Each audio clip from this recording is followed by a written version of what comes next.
It's fucking brutal. Oops. We're live. We're live. Very live, as it turns out.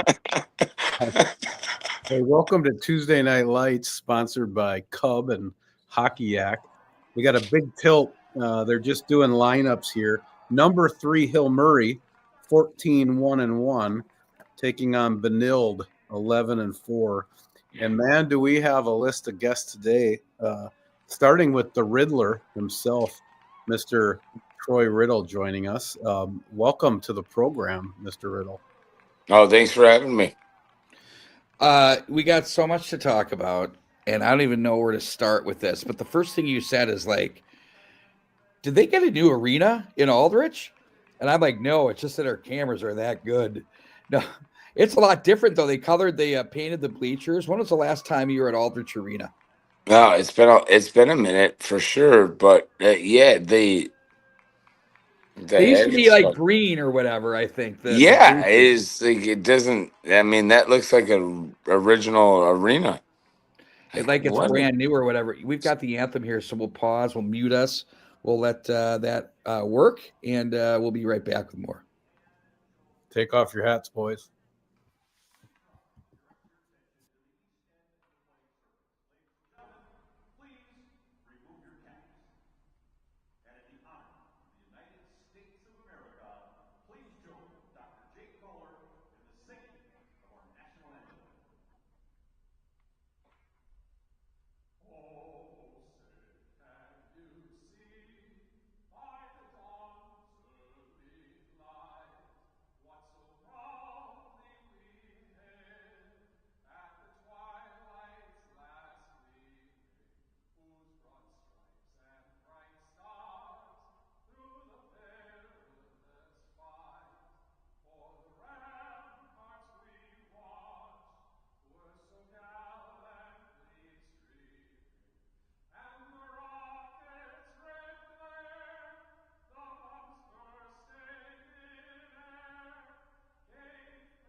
All right, guys, we're back, ready to go.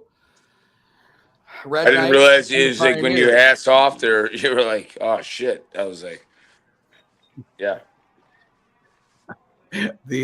Hey, when you played Riddle, did you do the thing where you stand on the line and wait for the other team to click their sticks and try to wait them out, or did I hated that shit. I hated that more than anything in the world. But during the national anthem, there was actually like I go through in my head of things I wanted to do on the ice. It was more of a superstition. Was that even going on then? Did they do that stuff then, or was that more of a later when you were coaching when guys started doing that? No, I did that all the way through. No, but I mean like the stick thing. You know when they get into those like they're waiting each other out thing or whatever. Was that going on when you were playing, or was that after you were done? There was a couple of programs that did that, and but there was one thing that I like with Ken Pauly and Benilde-St.Margaret. He was like, "You will have your helmet on the left side of your body, and you sit there, and like and he was like, we will respect everything that has come before us." And so for me, that taught me from day one. Yeah, and Ken Pauly's always been. That's funny because Lou Nanny was just on the radio today talking about Willard Eichela, and they're asking him if he was like Bud Grant. He said one of the things that Bud Grant was just respectful and buttoned up. Yes, and that's what Buddha is too, very much so. But you love the guy, right? Like, so I think some people see like the persona on the bench, where he gets a little emotional, right? But man, does he go to war for you guys. Yeah, no, there's no question. So He was the first one to teach you that was like, yeah, your helmet's in the left side of your hand. You got your glove on the right. You take this off. You stare at this, and you don't move. And he's literally said to us my sophomore year, anybody who does will be singing the national anthem in front of the whole team the next day in practice. Did anyone ever have to, did anyone have to do screw it? it up? Did anyone have to do it? I never saw it, but I thought I was pretty great. close because I was Whoa! kind of one of those jerky guys that couldn't sit still for 10 seconds. So Red Knights just scored. Your there we go. You're up. There Well, we you're go. hot. Riddle, you're hot. You're Here we go, boys. Hey, so Paulie's nickname is Buddha. This is Buddha. Why? Yes. Is he like super? I have no idea. I know. You want to know why? Yeah. Well, I know he was a goalie No, when he was in high school, and I know. I mean, there's a few things. But this is what he told me. He said his dad was a traveling salesman. He leaves like right after he was born. He came back, and Kenny got a little chubby. So he goes, "Oh, look at Cat. He looks like a baby Buddha," and then he's been Buddha ever since. Well, that's solid. So he was a big boy. Yeah, the inner circles. But you know what? I thought it was because he was a goalie back from Wayzata. Well, I did too, but I said, "What is the real reason?" He goes, "Nah, my dad said he looked like a baby Buddha." So he had to twist off hands when he was a little kid. Right, for sure. Those that know him closely call him Buddha. Like you just don't even think twice, right, Troy? You just it's Absolutely. Buddha. Yeah, no, yeah, we just call him Buddha. His counterpart, Bill Lackner, man, that guy is one of the classiest people you're ever going to meet in hockey. He's not a 600. Ken's like 3 wins away from 600 himself, and Bill's just a few wins over 600. But I mean, these guys aren't here by a mistake, and they're still going, and they're just so classy and pro with how they do everything. No, there's absolutely no question. Me and even like you said, me and my best friend Matty Kowalska, who I played hockey with at University of Minnesota. We grew up playing against each other our whole lives, and we literally we used to rip on it's our high school coaches, right? They can't do anything right, so we hate them, but we love them, and we love them more than anything. And 1-1. It's just who they are, and they've changed so many guys, young players' lives, and you can't not help but just take your hat off to them. And they're just so awesome, and all the respect that they give. Hey, we're tied up here, Riddle. They gave it back right away. I saw that. Hey, these jerseys look pretty sharp with the red. It's a lot of red. You like that? Is that a good look? You like that? You got any? I don't know if I'm there yet. Too much red, you think? Maybe it's a different so color. much blood. Oh, it's the Red Wings on the road. I mean, it is exactly the Red Wings. That's why I love it so much. I like these roadies better than the homes, for sure. And the Pioneers have been funny because they've switched off and on their unis like a lot. Wouldn't you agree with that, guys? Like it's I don't know really what their home look is over the past decade because it changes. It's white with some sort of green. Yeah, I mean, you're talking about North Stars here stuff. I love it. I'm even going to go as far as say that's like Dallas Stars green. Very impressive. Right? That sweet Kelly green. It's awesome. 100%. That's what the Red Knights do. They go to the net. They, like think about this though. Like they used to love to get the puck in their own zone and maybe fly you out of the zone and just fling it down the ice, and then you got a 2-on-1 or an odd man. They do that a little bit now, but they've completely chilled it out into almost like a left wing lock type of deal. And they are grinding teams into the ground, but they go to the net like they've never done before over the past 2 years, at least in recent time. And it's been really a great transformation to watch. And I think for Ken, it's been one of the best things he's done is changing the way the team plays. I'm sure he talks to you in the off season about stuff, right? That's one thing that's been important to him. This game is fast, man. This could be Yeah, they're going back and forth. Yeah, this could be 5-4. It looks like Fire Wagon hockey. They're just flying around. Do you know any of these guys? There's a ton of skill on the ice, and that's what's actually really cool to watch right now in high school hockey. Is like, every top two line. You're a top two line player. You're probably going to play Division I. You're going to the USHL. You're going to play big time hockey. Well, the skill level it used to be maybe you're starting to settle into roles as a second liner a little bit. Now your first two lines are offensive, and it's all over. I just think that the level of skill has increased. I like to say in 5-year increments. And from your perspective, playing and coaching, what have you noticed? There's a nice chance. This is unbelievable. It's like 3-on-3 overtime. Legit track meet. It is.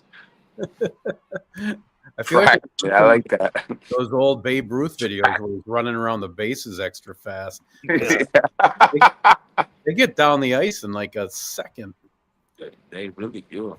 Hey, do you know any of these kids, Riddle, like Podine's kid, Junior Podine, or Kirshner, or Keegan Davis, Mason Minor? You know any? Yeah, I actually all the ones you just named right there, I do know. Tell us about a couple of these guys that are the studs on the team. I know their dads, so it's different. Like Sean Podine's dad. Me and Podes have we've been we've been through the ringer together a little bit, and we've had a lot of fun together. So basically, it's a little bit like when Paulie Martin asked me about the Gopher hockey players. It's like, Jimmy's so rude. It's like you can rip off the first 10 guys, but who you really know and are personal with are their dads. And that's just me. Yeah, Podes, I'll share a story with him. Junior's such a good kid, Troy, right? I mean, he's just he's really amazing. Balanced. Like, his life, he loves hockey. He is hockey, but he doesn't revolve around it really. And I said, he's just such a good kid, man. What's, so adjusted and balanced. And he's like, the one thing I didn't want him to ever do was identify as a hockey player. I wanted him to identify as a person who played hockey. And I'm like, well done, mission accomplished. And that's the kind of guy Podes is. And that's the kind of kids he's got too. It's awesome. Yeah, no question. Him and his wife Cheryl, it's like, and they're just awesome. Like, I've known them for a long time, so for them to say exactly that makes total sense. Power play time now, a good one for both of these teams. Both the penalty kills are solid too, and so I don't think special teams are going to outweigh each other here tonight. And the way they're playing, it doesn't look like there's going to be a ton of trips to the box, at least as of yet. This game looks like it's going to be all offense all night long. All night long. Probably the way Troy liked it back in the day. If you got a good goalie. So you were telling us before we went on that obviously I saw you when you were coaching all the time back in the day, and then you still had some wheels in your legs. And you got a call to keep playing the game. Why don't you share that story? So I came back. I was coaching Benilde for a full year, and was on the ice with them. And it was like I wasn't truly ready to be done with the game. It was kind of just like you got to do the right thing, or you just gonna end up over in Europe and be lonely, right? I guess, and to the point where you're like, finally, like, fuck it, I'll do it. Oh, excuse me. And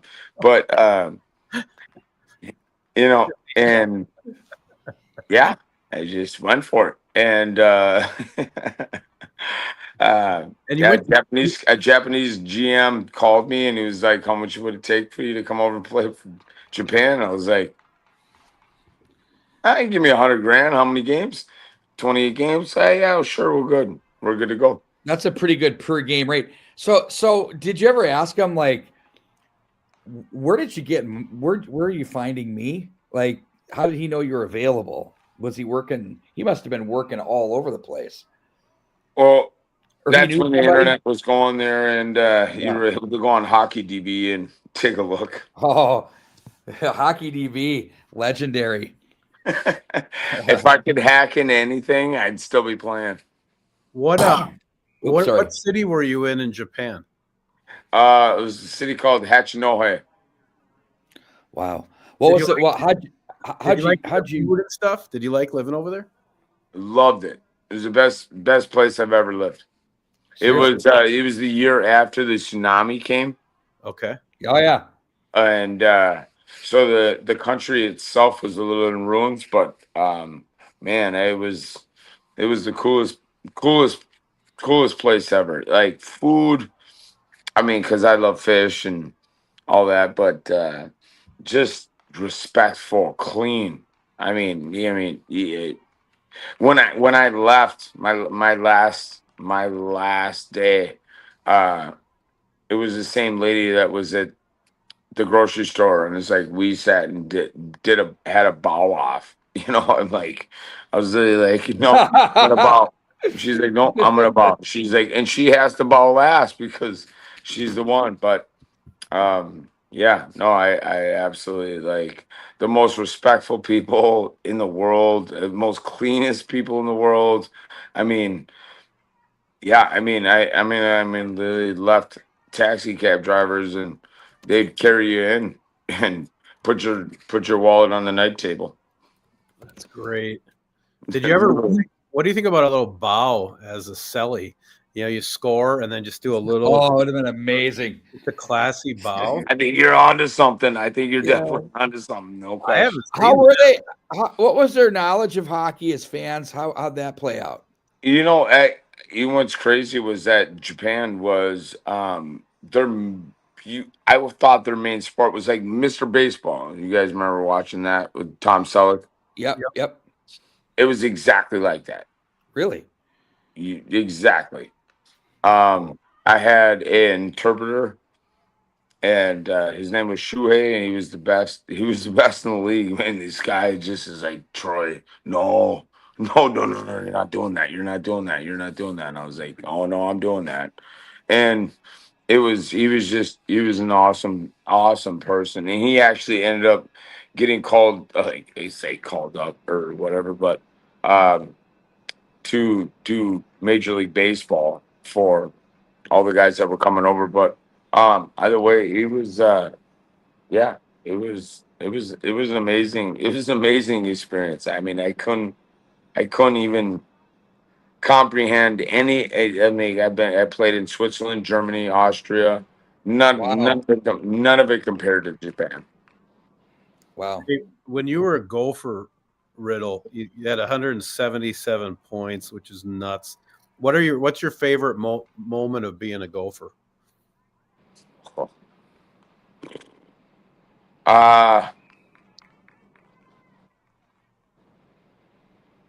Yeah, I mean, other than winning a national championship, I mean, those are the greatest moments ever. But the other ones are with your boys that you can't talk about. Have you thought about, like, there was a long time, 79 to when you guys won a national championship and then won a couple, and then it's been like another drought since. Like, have you thought about like how big that's been for Gopher hockey? It's kind of crazy when you think about it.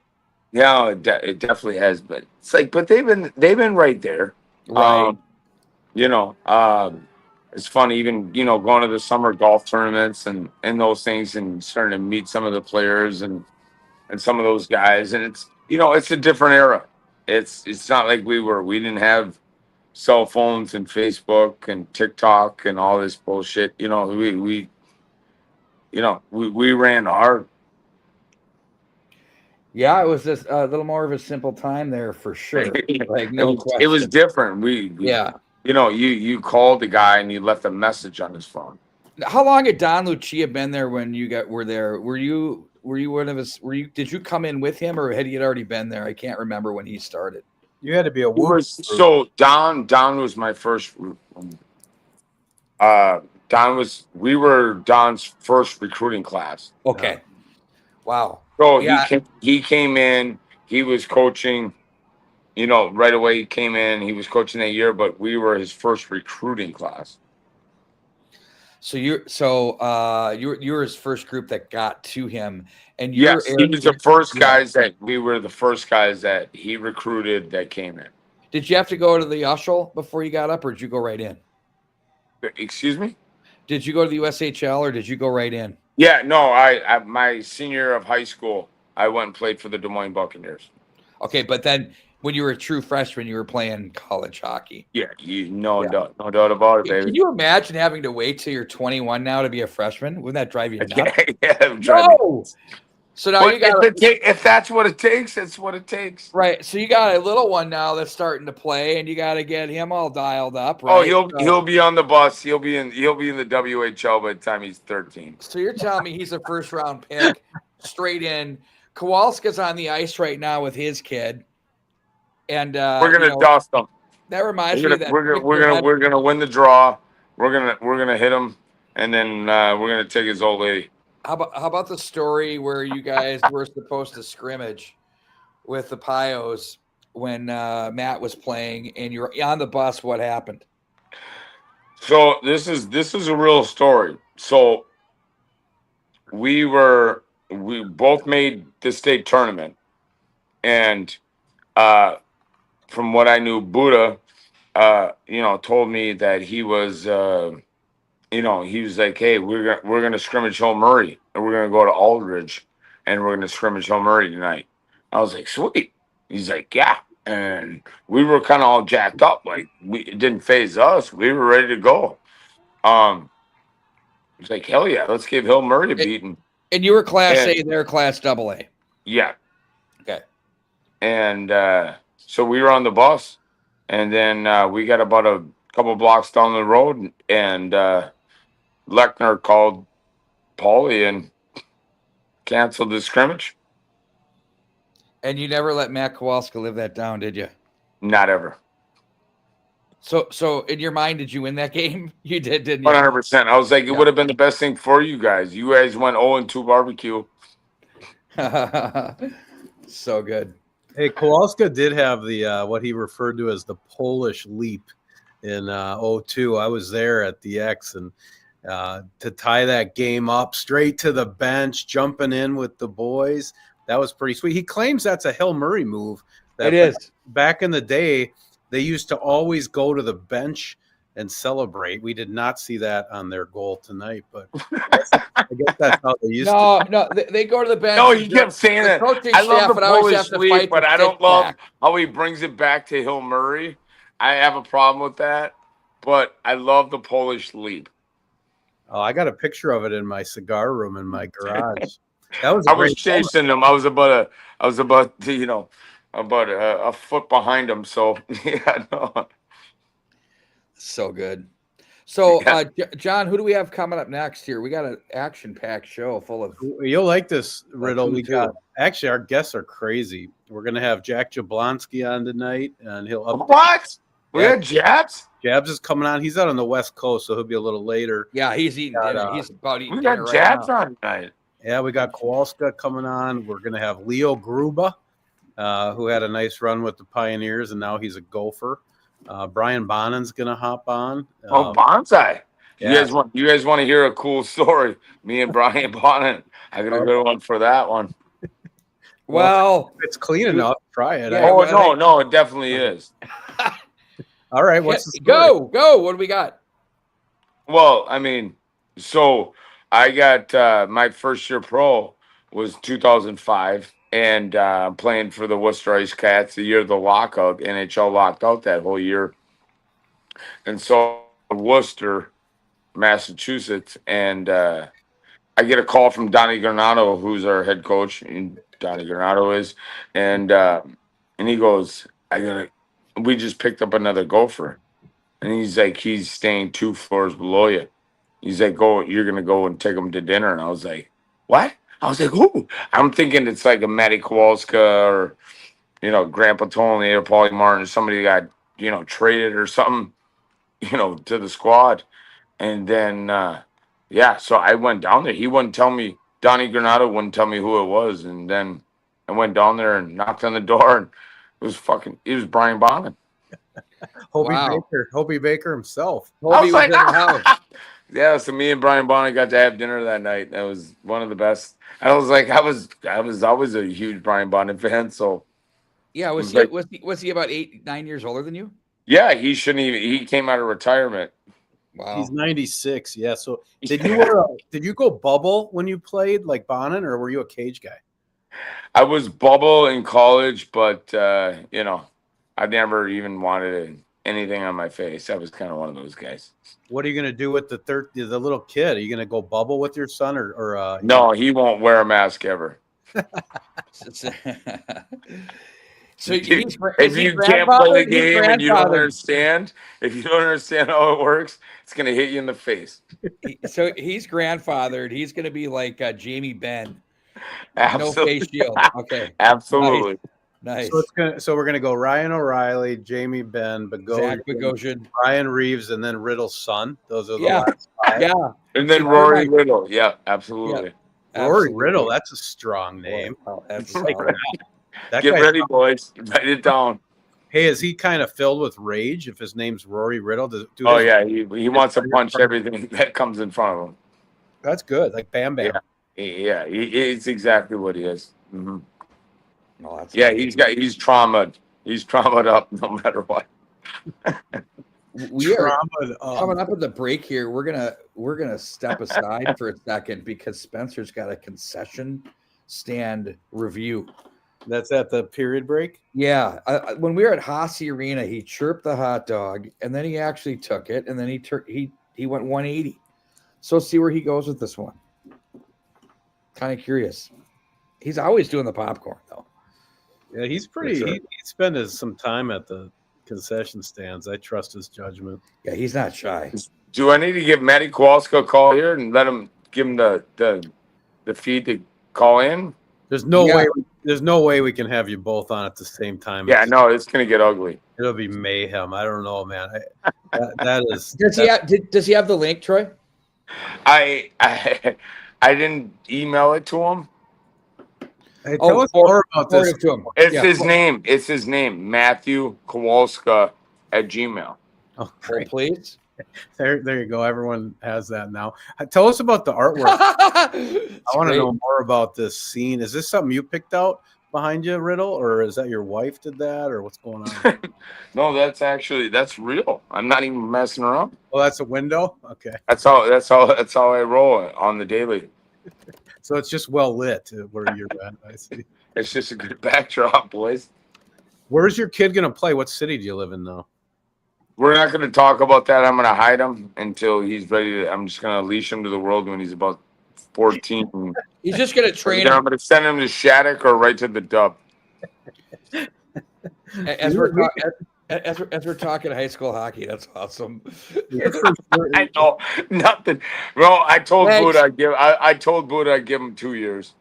Okay, 2 years with Benilde. Yeah, that's great. You'll go 2 years up Benilde. You'll go 2 years up Benilde. He won't be a red knight. Buddha's going to pick up his 1,500th win too.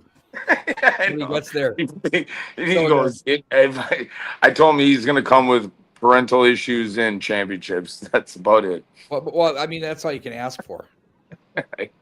I have to say, this is what a guest. Holy crap, Riddle. I mean, this is what we wanted Tuesday Night Lights to be, and I think it might be the first time we've realized it having you on. It's footloose. He didn't hesitate. He didn't hesitate when he handed out. He said, "Get him, go with it." So it's the first guy I thought of. You think of Red Knight lore, it would be you and then Bessie. But Bessie's on the bench guiding the power play. So, well, Bessie's product of my, I coach Bessie. Your close personal tutelage. Yeah, he was just. We hung out a lot after. Come on, until he went to Wisconsin. That guy, oops, that's a problem. That guy was so good, though. Like, just a pure scorer, wasn't he? Wow. I mean, sometimes you see guys where you go, okay, he was born to do that. And I think he was born to score. I swear. Yeah. No, he literally shot the puck through the glass in high school 3 or 4 different times. So it wasn't just a lucky caught the glass, it shattered. This happened often. Yeah, I did it once in my whole life, and I trust me, I tried. Never could do it, but Bessie did it 3 times in high school his senior year. He's just a wrecking ball, Miley Cyrus. Yeah. Slingshot. It's like, oh, okay, here we go. Yeah, call the guy over. And hey, Riddle, we're getting to the end of the first here. You got a prediction on this game? A final score and a victor. What do you got? It's 1-1, almost. I'm gonna go 4-2 Red Knights. Okay, 4-2 Red Knights on the board for the. Yeah, it's a pull goalie though situation. Yeah, empty netter. I got it. So it's tighter than the score would. Yeah, got squirrely to start. We see it all the time, and then everything cinches in. You're right. Yeah, it's kind of been boring since the first minute. It was I felt like we were. Yeah, let's go. Let's go. What does the Millennium Falcon have? The hyper speed for the first couple, and now they're settling in. The dreaded structure has come into play here. Any parting thoughts, Mr. Riddle? We're almost done with the first, and then we got to run into content land, and we'll get Kowalski on. But any? Well, honestly, I would like the Red Knights to start forechecking a little bit harder. in Aldrich Arena, like I want to go 3-man blast here. I don't know Buddha likes that because we don't get the third guy high, but I like 3-guy forecheck all the time. 3-man blast, good to know. Well, hey man, thanks for joining us. We'll have you back for sure. You're a treat, man. That is you're a cowboy. I like spending some time with you. And let's have some fun, boys. Gem. Let's go. An absolute gem, Reds. You're the man. Fuck. Absolutely, guys. Thanks, buddy. Pleasure. Absolute pleasure. Love you, man. I'm trying not to swear. Sorry about that. Yeah, you fought it off. I mean, I know you're a hockey player. We were feeling every now and then I'm going to sneak one in. Exactly. All right, man. Cheers. All right, I'll get Maddie on. All right, thank you. Later. All right, bye. Bye-bye. All right, buddy. Whoops. I did that again. I do that all the time. Now it's you. Now it's me. Now I go to save scenes and I go game stream. Boom. Let's get it back. There we go. Well, you could just right on time for the commercial. Well, throw us on the 2-shot or whatever. We can just talk. We don't need to see the ice get cleaned. You want to show the food review now? Yeah, I got the food review queued up. You ready? This is Spencer Collins from Pulltab Sports breaking down some in-arena concessions for you. All right, it's time for intermission food review. We got some popcorn and a hot dog. That would be the wrong one. $5 a large to help with Fire popcorn. up the good one. Not bad, nice and buttery. Nice. Let's go back to the panel, you and me. Okay, sorry. You want me to set it up again? You think you can get it right this time? Let me see if I think this is the one. Yeah, no, we're good. All right, let's party. All right. There it is. These kids are all watching me, and I feel very anxious right now. All right, so I almost just ate a puck because it almost hit me in the face. But here we go for our concession review. We got some popcorn and hot dog per usual. Popcorn I'm not very impressed with. Let's give it another go. All right.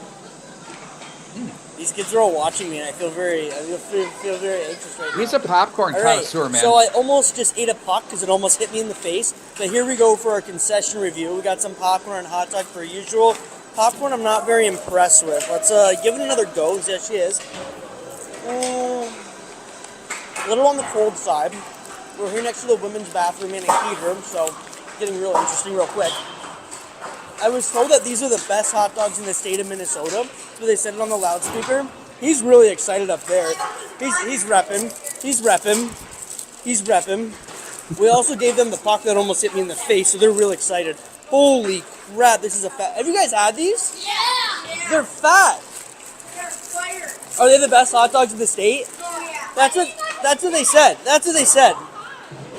said. So okay, yeah. Yeah, it's pretty good. I'm gonna give it 8.4 out of 10. I think that's a good one. Whoa. That's a good one. Is he going? Is he going completely dry on that? Yeah, I don't look like he had any condiments on there. He never. It's interesting. So he's going purist on what he's calling out there. Like he's not. Wow. Hey, I'm gonna give a little love to our sponsors here, Wag. So Hockey Yak is part of the reason we're here. So if you need any team gear, you want a coach's jacket, you know, those kind of cool vintage hockey jackets. You're wearing one of their hoodies right now. Love it. They got the breakaway vest. They call themselves Hockey Yak because a yak is an animal that's strong, has terrible teeth, and great flow. So check out Hockey Yak just for yourself or for your team. And Cub. So Cub is obviously they're the official grocer of the Minnesota Wild. Did you know that? I do now. Yeah, so that's a big deal. And they gave me all these deals. Let's see which one we'll talk about. Let's do this one. Hormel Black Label Bacon, $5.99 at Cub. Everybody likes bacon, right? Right. Hey, by the way, Troy Riddle, that was unbelievable. That guy was just on fire. That was he was fire. Like he was. I felt like we were in a saloon and like we couldn't. You know, it's one of those things where you go, you can't stop him. You can only hope to contain him. He was funny as I mean that was great. We could toss Gruba in here now. He's waiting to go. Should we get him? I don't know if that's the vibe Riddler was on. Maddie Kowalska might be in a snowbank somewhere right now. So maybe we get Gruba on and then chat with him as we lead into the second. Why don't we bring Leo in? And then if Matt comes in, we can dip him in too. They're both Gophers. I can't believe I'm gonna tell him to hop on here. Hold on. Okay. God, some of those lines, like I love the $100,000 drag him over. Well, how'd the guy find you? He goes, well, we did have the internet then. It was called HockeyDB. And next thing you know, he's going over and he's playing in 28 games for $100,000. Yeah, that's beautiful. Hey, with all the sushi you can eat. You want to pop Leo in? I see him down here. Oh yeah.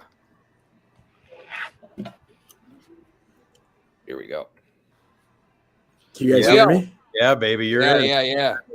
All right, I'm honored. Hey, your Pioneers game started off crazy. Looked like a million miles per hour, 1-1. Then they kind of settled in. But we're happy to have Leo Gruba here, former Pioneer, did some damage, Mr. Hockey finalist. Killed it in the USHL, by the way. You won the championship there, yeah, in Fargo, got the Clark Cup. Yeah, we did. Yeah, we had a good team. And now playing for the Maroon and Gold, Golden Gopher. So what do you know about the Pioneers right now? Do you stay in touch? Are you familiar with these guys on the score sheet right now? Or? Yeah, no, I'm familiar with these guys. I've been lucky enough they haven't kicked me out of the ice skates yet. I'm not that old. So still get to go there and, see Lex and the guys. I know Cottingham's having a good year, Sam Pear. So it's kind of fun to see. I tuned in a little bit. I was listening to you guys. They look good. I mean, like you're saying, though, they'll be better in the third period. Hill's a third period team. Wow, they're just stacking up here. Hey, we can double look up. at this crew. Do we start? Leo, do you mind if we throw a couple more in here? Let's throw Please, yeah. Stay Pioneers on this. All right, so Kowalska, Matt's with us.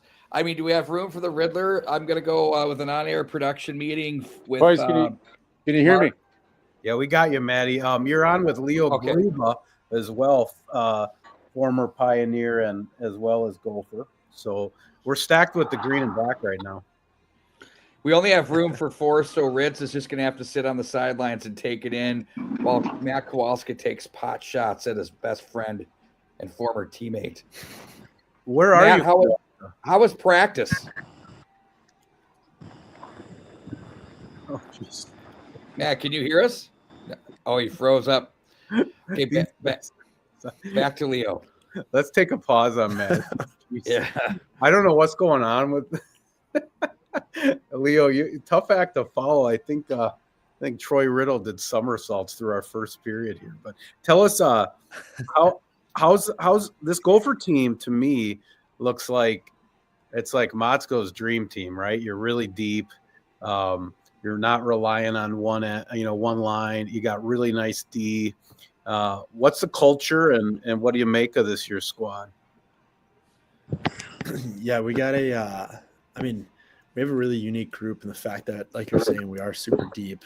And, I've been on a lot of different types of teams, and I feel like the ones that have had the most success are the ones that aren't killed by just one injury, one guy, getting cold at the wrong time.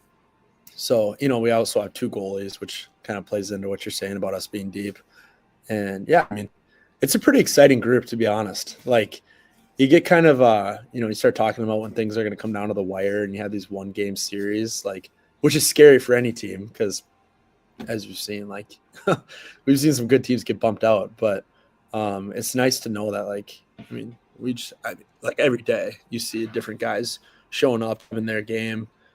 And yeah, I don't know. I'm excited about it. We got a great team. Quick one for you, Leo. Like, for the season's so long, you have the break and whatnot, and it kind of, you spread out the season. How hard is it for you guys to keep your level of play in your game crescendoing to where you need it to go when it gets to be playoff time? I'm sure you think about it as a group, work on that. But is that something that's at the forefront of your mind now as we're turning the calendar to February? Yeah. Oh, for sure. They always talk about like championship teams peak at the right time. And I don't know if I 100%, I don't know how much truth there is to that. I think that, I think there's some teams do peak at the right time, but then I think some teams are just like peak all season and they're just a really good team. Right. But we're one of those teams that we're kind of going into this. And I don't think we've felt as a group that we've played our best hockey necessarily yet. We've seen, glimmers of it, but we haven't really sustained it. So, we'll kind of see if like the old adage of peaking at the right time comes out for us. Cause I do think that we have that like a whole new notch that we can sustain. Hey, so, Matt, yeah, can you hear us? Not an answer, but that's a good answer. Like it. Matt, are you with us? Can you hear us okay? Yeah. Right now I can. Okay, cool. So obviously you were on a legendary team or two. And you've gone through kind of what we were talking about with Leo. And the question I asked him is, with a longer season the way it is at college, with like stretching out all those games, how important is it for you guys to be feeling right? And if you've watched this team, what do you see in this Gopher team that you get excited about? Yeah, you're just trying to continue to improve and learn, right? Each day, you got to take one day at a time. And, it's about coming together. Figuring out, just trying to make yourself better throughout the year. If you make yourself better, you're going to make guys around you better. So that's a big part of it, and then just continue to have the right mindset coming together. And, as the year goes on, there's a lot of variables. You mentioned peaking at the right time. And part of that, you need some luck, you need some timing. So it's a variable of things, but just trying to get the most out of everybody each day. And yeah. Hey, I have a question, Maddie. So I was there in 2002, the Polish leap, and you raced to the bench, tied the game on way to a national championship there. The time said that was a Hill Murray tradition. Hill Murray used to go straight to the bench when you scored. It doesn't seem like it should be. Wags, it should be a pioneer. It's a pioneer leap. I think somehow it got to Polish because I'm. Please let me Polish. speak. You had Polish malts and tacos back in the day. That was Reds. The Riddler. Hey, Leo, did you guys go to the bench when you would score, or was that already worn off by then? No, I do remember anybody that ever being did a it. rule. Like, because did Hill Murray ever even score? We're keeping Riddle muted here because we can't. He's Boys, it's like the Kool-Aid. I think in my career, just to take a shot at the White Bear guys, we outscored them like 19-3 Oh, in like the 4 games we played them. So I mean, we had plenty of jumping into the bench. Oh man, low blow, so good. low Hey, blow. Wags, this is off topic, but I've seen a couple of you in Karts' shows. It's makes me smile, makes me laugh. So good job there. Keep it up. Thank you Yeah, much. It's been good. It's been good, man. What are you got kids now, Kowalska, or that you're? Riddle said his Yeah, kid not going to I wear got a a couple face of Riddle's kids that I take care of. That's probably for the best. Yeah, no, we kind of once a week we'll make the switch. No, I got 3. I got 2 girls and a boy.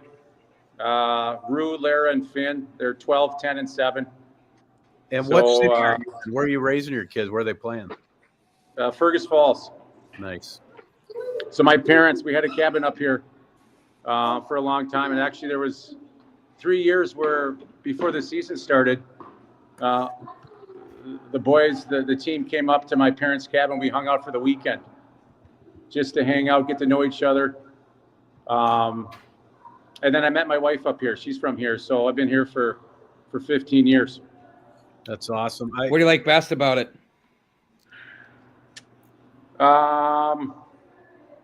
Everything's pretty close. You don't have much traffic. Ooh, So, that's a big plus. it's flexible with if you gotta, go home, you gotta get to work, whatever it is. So it's nice in that way. Every place has got their pluses and their minuses, but it's not good or bad. It's just different. So it's a good place to raise kids. Not too far from the cities, 2.5 hours roughly. So I get used to it. Hey, we got Brian Bonin in the green room now too, and we'll be working him in. We're going to stay more with a little bit of Leo. Yeah, I want to ask Matt and Troy, we're going to cut you guys loose, but we'll focus on Leo for a minute. But I do have to clear up one piece of business with you, Matt.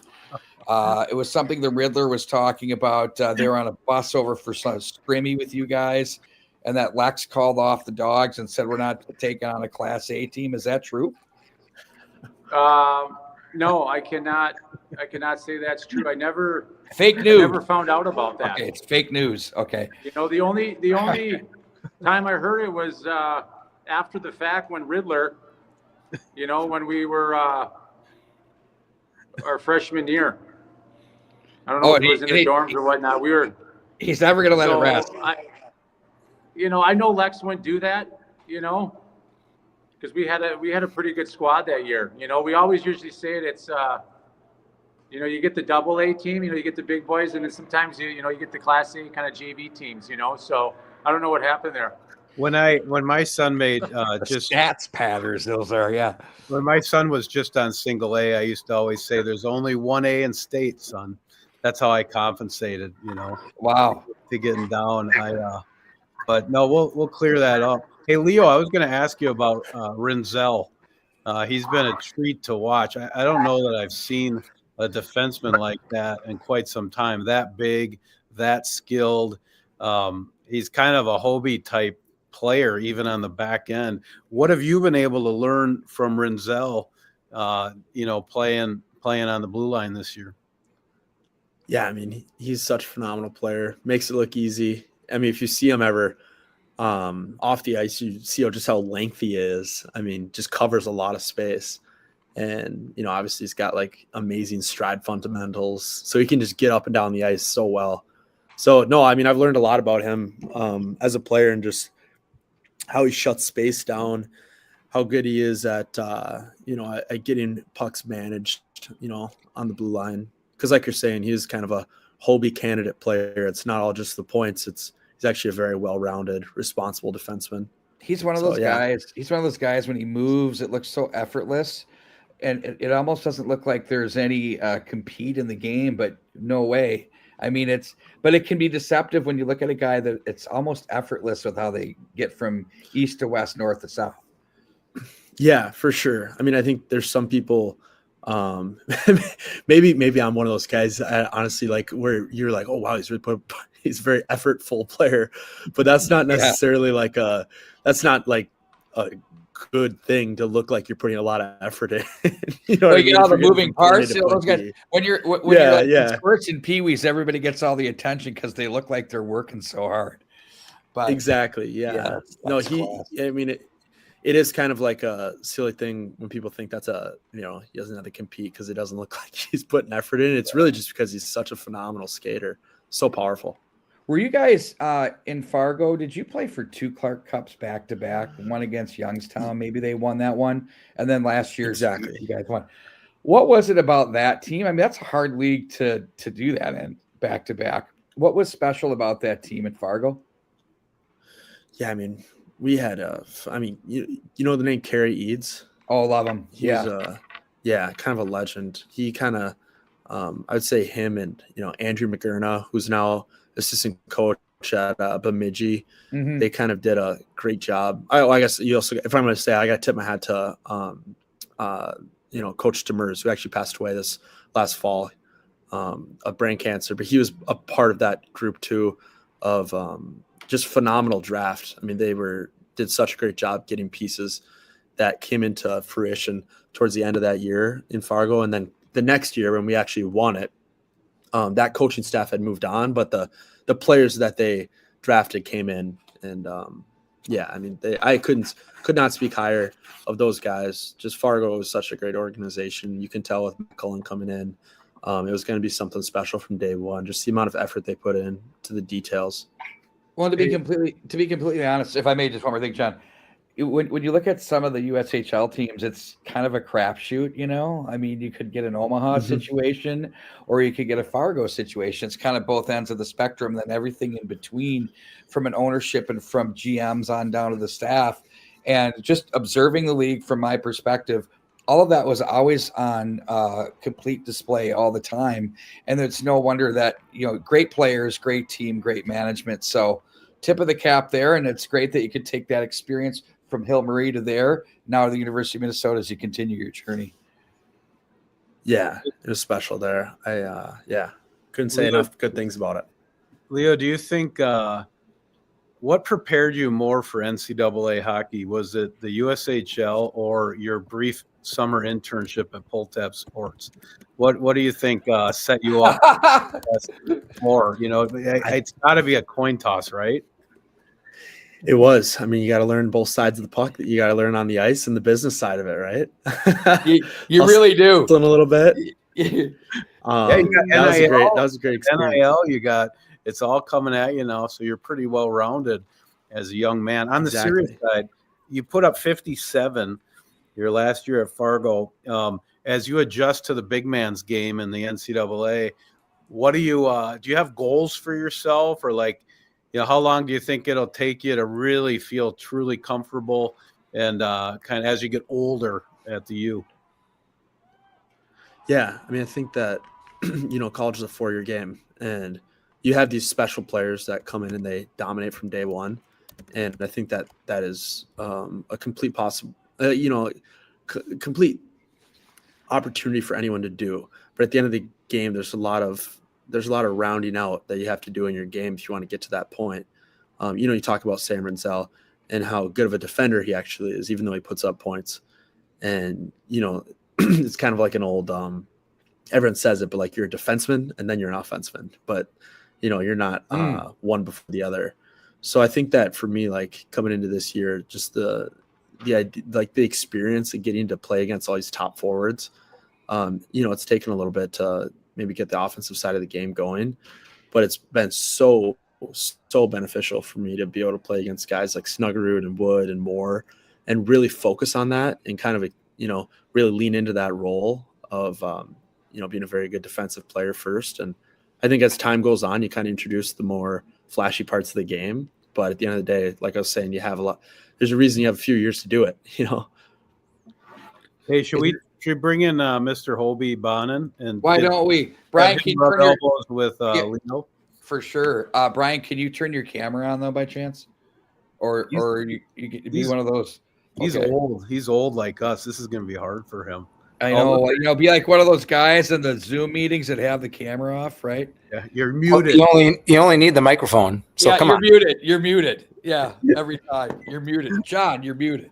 Hey, did you happen to see Troy Riddle come in like a ball of fire in the? Did you? He said he had He said dinner. he was doing somersaults. He said he had dinner with you in the A, and he really enjoyed that. And you remember that dinner?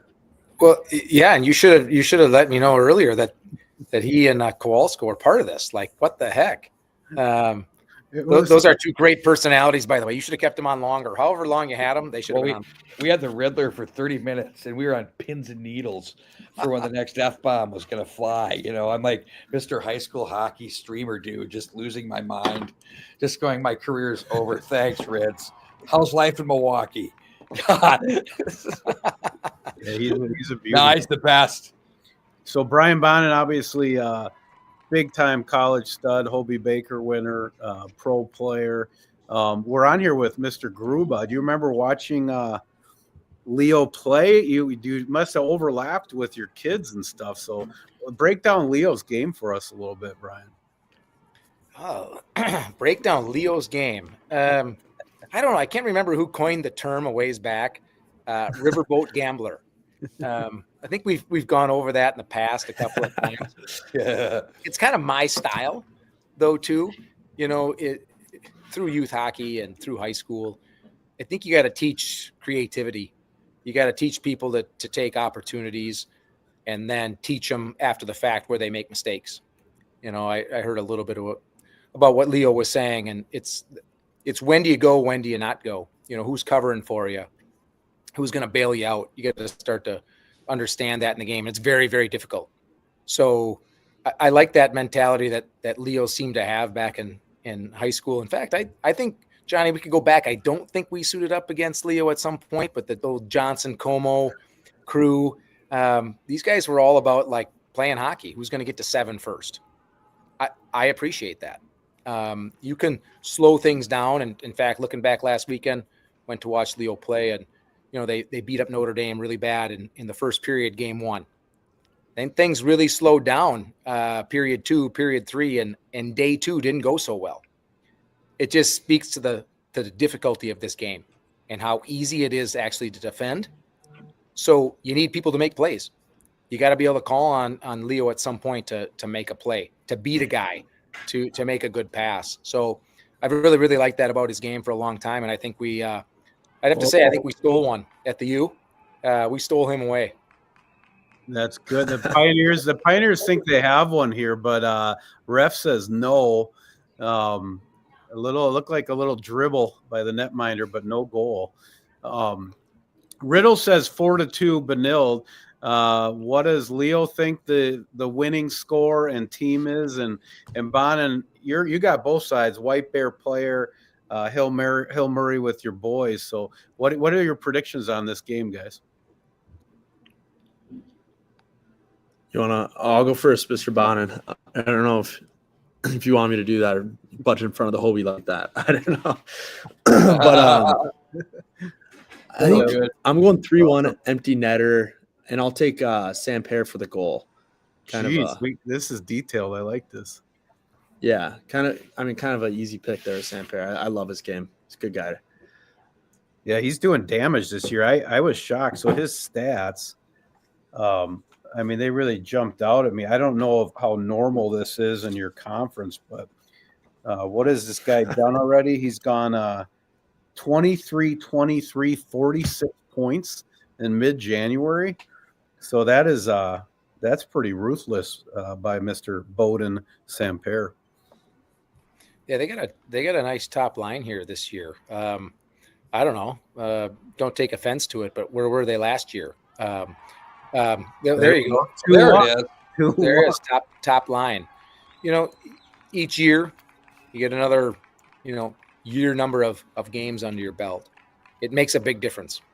It make at every year of your progression. So I think this line here coming back from last year, one more year experience. I don't know. I can't tell if certain programs in high school hockey seem to be down a little bit this year. Wayzata, even Edina, Tonka. I'm not sure what's going on. You got some surprises. Moorhead's always good, but they're really good this year. Rogers, really good this year. I think it's going to be a it's going to be potentially even a tougher section setup than last year. If you remember last year, I think one top seed made it to the state tournament. It was really a lot of depth, and I think the thing that is interesting on the Blue Bloods a little bit, Edina's they've lost 5 games, 4 of them, 2 each to Moorhead and STA, who look great. I think what Cully's got them doing up there is something you don't see high school hockey teams do. And everybody's like, whoa, what do we do here? They're offensively, they're just so good, and they're good defensively too. But what's been cool is watching Rogers really, like I've looked at them and I've looked at Shakopee. They're both really good as sophomore classes with a lot of thoughts there that these guys could, and hope that they could do something. Rogers does not look like the team they were as sophomores, and I'm not saying that Shakopee doesn't, but they're closer to they haven't come as far as Rogers. And that's kind of a little engine that's a top 5 team that I'm digging that team a lot. Really good. So I think it's good to get some different clubs in there every once in a while. So, but Berge is such a good coach at Maple Grove, and, he'll have something hatched up, and it's going to be like, well, what's this?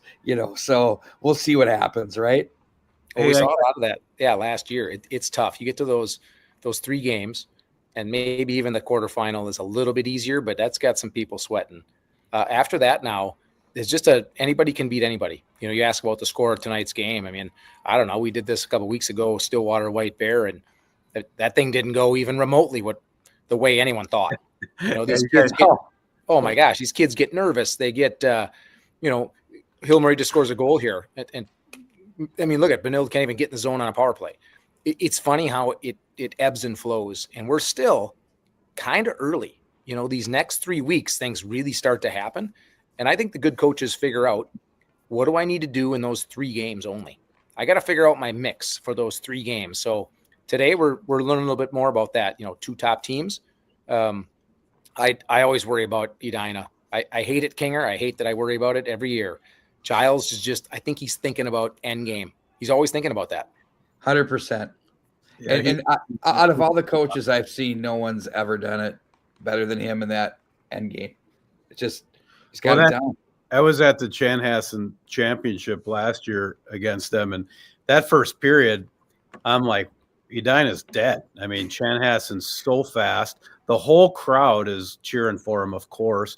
And then it was like Giles just went into the locker room, switched a couple dials, and next thing you know, they had him. I got a very hot topic for Gruba and Bonin here, so it's troubling to me. So when we were young, we called it Sally's. Now it's just called Sal's, which is super weird to me. Like, where are you at, Grubes? Are you a Sal's guy? Are we comfortable with this, Bonin, that we refer to Sally's as Sal's? Like, when did this turnover happen? It seems odd to me. I'm kind of embarrassed. Well, can I throw you for a loop? Yeah. No. I think I would say it's more referred to nowadays as the saloon. Oh, geez. Just the saloon, which I might have even evolved one more time. I don't know. Not that I've been, but I. Kinger can't no, I handle can it. say that. I'm 21 now. I can say I've been. You're 21. Yeah, you're good. Hey, are you rocking number 55, Grub? What's your number? Yeah, I'm 55. I've always been 5 or 55. Okay, so 5 was locked up and you just doubled it up. Oh, yeah. Oh, Yep. good save. Oh, look at that breakaway. Yeah, I've always been 5 or 55. I kind of like 5 is my favorite number, and I don't know. You ever have that weird thing where you see a number all the time? I don't know if you guys have ever had that, but it's kind of like I'm always looking at the clock. Limit's 55. That might be part of it there. That is true, right? Manning there? I always see a number. It was always one. It was always one. Every time. Well, that's because you're spending time in Edina. It's right. No, but the birthday's 11/11, so yeah. So will you switch if Rinzel's 5, right? So if Rinzel was gone, would you then switch to 5, or do you think that's kind of weird and you want to be a Gopher 55 all 4 years or however long you play? So he switched this year to 2. So he was 5 his freshman year and then switched to 2.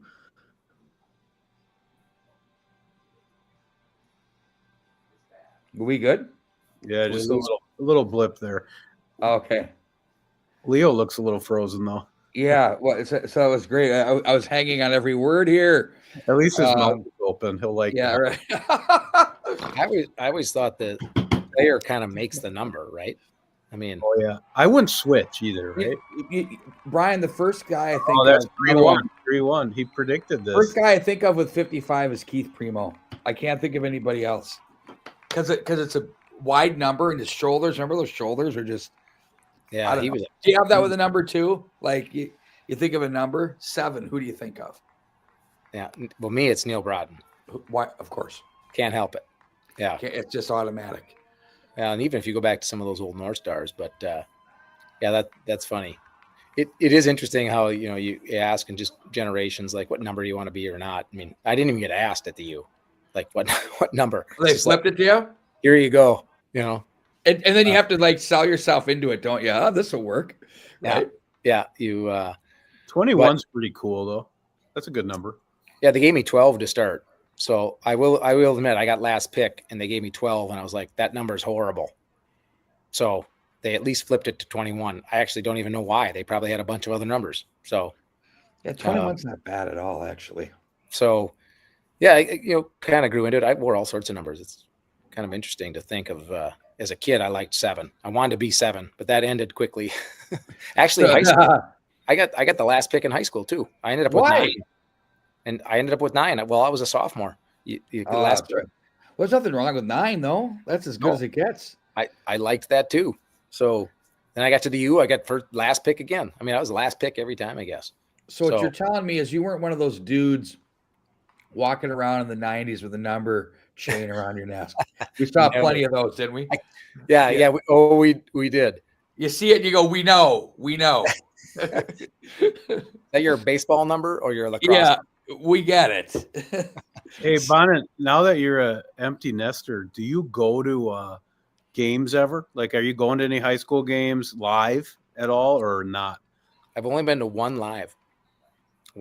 So, you can stream so much of this crap. I've done a little bit of that, but only one live. Trying to set up the Hill Murray at Edina, the back-to-back. I want to see Saturday night in Edina. That's my plan for kind of the next game. I wanted to get to this one. Too many things going on. And then there's the Rogers game. I got to get to that. And I want to see Hill play Moorhead, last game of the year. That'll be a good one. Oh, it's a tradition, too. They do it every year. So those two. That could be a state final preview right there. Yeah. I had a game come through. My group text was sending what was this game? Yeah, Hill Moorhead, February 15th. That is going to be a good one. Last day of the season. Yeah, that was a fun game last year. Moorhead was too young. They didn't know how to play defense. I'm telling you, that's the main difference that they figured out this year. They've got it, don't they? But man, last year it was a barn burner playing those guys because they got a lot of goals. So this year, I think it's just they're going to be tough to beat. I think I've heard about Rogers and I've heard about them. You kind of need 2 lines and a good checking line in the end. You just do. And Edina kind of has that every year. If you want to compete with them, you got to have that. You need 2 offensive skill lines and a role line that accepts their role and does it. Yep, which is tough. It is. And then you have to have discipline too. Like one penalty in a bad time in a game can lose it all. And that happened with Chan and Edina last year. So. And so hard for these young kids when you're telling them that. Because they look at you like, what? Yeah. The emotions flying. And, even in these games, they know so much about each other now from summer hockey that there's even more of that. Like, I don't know. Do you find that it's almost too much familiarity? Could that be a bad thing? Yeah, that's a good point. There could be. And I guess it depends on what side of the city, west side, east side. There's probably a bit of that too, but I don't know. And even on the south now, there's some growth there. That's another game I'd like to see is Hill Murray on the road at St. Thomas. St. Thomas has a nice team. They're very, very good. They're very good. They're very, very good. That section this year: Rosemount, Cretin, St. Thomas. Rosemount's lost 2 games. Cretin is very good. St. Thomas, those guys go toe to toe. And I never turn my back on Eastview. They're always they skate very well, always. So when you get into the playoffs, they can play. So if they can get some goaltending, but Rosemont, they could be a bit of a bracket buster, but who knows what's going to happen in that one. Totally. And I even think back last year, this Hill Murray team this year seems to have a little bit more offense, on that top line that can produce. But last year in that section final, I was really unimpressed with, and Hill Murray likes to play defense. I mean, it's really defense first, but White Bear wanted to keep everything out the outside, and Hill Murray just was fine taking everything to the outside. We never got it into the middle of the ice. So no matter how good you are, you get into those games, and like you said about an Eastview or anyone else. I mean, again, last year, one top seed made it. So it takes that defense. Elk River was upsetting everybody. You get people rattled with a good defensive game, and you can make some things happen. So there'll be a couple surprises this year again, I think. They really that Elk River 8AA last year, I think, was a 3-7 that played in the final or something crazy like that. And who would have ever thought that would happen? I don't. The one team that's could, and they played them very well, give Moorhead trouble is Bemidji. They're a good team. Again, see, there's always that kind of sleeper, and they know what they're up against. So and they're not impressed. They understand it. They play them in the regular season, and let's go. Like that's so. Nothing's automatic. I think in high school when you lose one game, when you're in a series, it's a different story. I mean, you can belch for a game, and then get through it, and then you can be better. But that doesn't happen here. So no, and it's going to be tough for Moorhead this year because they're probably gonna. I could see them winning the rest of their games. That's hard when you go into the postseason. It's hard when you're winning all the time. You look at Hill Murray and what they've done to everybody this year, though. Going back to your point, Brian, of scoring, like decimating teams. Hermantown 7-2, Holy Family 7-2, Maple Grove 6-1, Wayzata 5-2, Tonka 5-2, Rapids 4-0 the other day. They are putting pucks in the net, and they're keeping them out as well. They really are. I'm actually surprised by that a little bit. That's why I can't figure out if who's down, who's not, and here tonight, let's see how this ends. But there's been enough offensive chances here, and it's 3-1. Benilde's a good team. They've been playing, they've been up and down. It's been good. But it seems like as this second period's worn on, the camera's been tilted left a little bit more as we close out the period. Yeah. Hey, Bonin, I want to ask you now that the second winds down, just to finish up with you. I knew Riddle was a good player. I remember him at Benilde, but I didn't know he had that personality. Do you have any Riddle stories? I mean, he was like the Kool-Aid man running through the wall of Tuesday Night Lights tonight. I don't even know what happened. Do you remember? Was he always like? Is he we call them bunkhouse guys on the Wild podcast, like these cowboys that make it more fun, Chucky Slick style? Was he like that when he was young, or is he just kind of just pretty comfortable now? Well, I didn't really get to know him until that short stint in the pros, and since then he's been exactly that personality. So that's probably why they were so good. Let's be honest. You get certain guys in the locker room that make things go. He had to have helped that.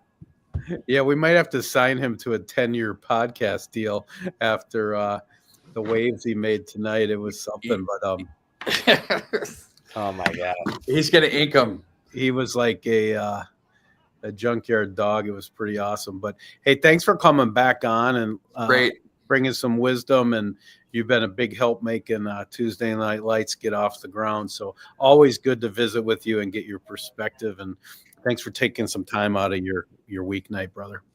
Yeah, always a great. Whoa! Always a great go-to. Sounds good. See ya. All right, Spencer. Hey, let's check in with Spencer from the arena. Let's see what he's got to say. Can you pop it in there? Get rid of the What's going on, dog? Hey guys, how you going? Good, man. We had some Mr. Riddle, the Riddler, and we've had some great guests. What's the vibe like in the rink tonight? To be honest with you, it's pretty dead here. I was expecting a little larger of a crowd, but hey, I think a lot of them are, they're private school. They're getting over last night's Notre Dame loss, but can't blame them. Can't blame them. So you think they're in some mourning as a private school? They just are all crying somewhere. I do. I actually do think that. Can confirm that's probably what's going on. But I've never seen them get so excited, though. When the Cub trivia came up, they were very eager to answer. Very fun. Yeah, we gotta roll that. If you could, We're gonna take that next. Do we take it with Spencer on board here? Yeah, let's tell us what we're about to see, Spencer, and we'll run the Cub trivia, one of our sponsors. For sure, yeah. This is our trivia segment where It's time for our Cub cards. Foods trivia question. How many state high school championships has Hill Murray won? 6. I see you counting the banners, but you 6. still get it. You still. Wow. Whoa! That's for you. Who is the current leading goal scorer on Hill Murray? Bam. Most important question: well, how are you going to spend that Cub gift card? On some food. What kind of food? Steak. Whoa! All right, this group's really excited for the question. You ready? All right. It's to anyone. It's to anyone. All right. So you guys are the pioneers, right? What was the main form of transportation that pioneers had across the country? Horses. What do their horses pull, though? Wagons. You get it. Wagons. All right. What are you gonna spend on that Cub? I don't know. You don't know. What are you gonna spend your gift card on? I don't know. Okay, she doesn't know. All right. What year was Hill Murray established? Oh. Check on your jacket. Check on your jacket. No. It doesn't say. Yeah, come here. Hold on. Wait, so my dad went to high school. And, like, Whoa! We're gonna let them get a chance. We'll let them have a chance. 1991. All right, final answer. Go. 1991. No, not correct. All right. Who? It's going to you down here. You guys were mad because you had the answer last time. All right. So to clarify, I'm looking for the year that the two schools combined. All right, Archbishop Murray and Hill High. 1971. 71. Yes. All right. And what are you going to be spending your Cub gift card on? Food. What kind of food? What are you going for? Doritos. Doritos. I like that. There it is. That's well done, Spence. It's a private school when they're getting steak instead of gummy bears, right? Yeah, I was really hoping for some gummy bears, gummy worms, airheads, but they surprised us with the steak and Doritos. I was a little upset. My favorite question didn't make the cut. So, Pete, this one goes to you. John already heard this one today, all right? You ready? Got it. I got this too, Pete. So this is Cub trivia. All right. What computer game that came out in the 1970s highlights pioneers traveling across the country?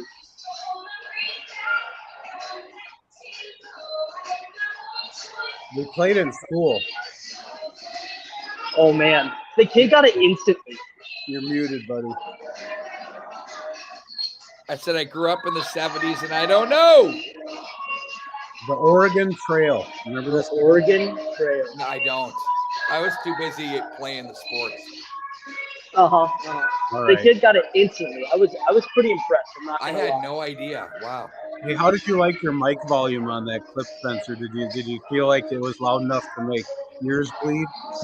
Well, it wasn't as loud as it was when we did the Hockey Yak Week 1, so, I'm going to take that as some improvement. I didn't have any bleeding, but I think it's improvement, Production value. Yeah, we still got some people in the hospital from week 1, so I think we're getting better each week. And I sent them a care package, actually. Sent them a basket of flowers and an edible arrangement. They're doing all right these weeks.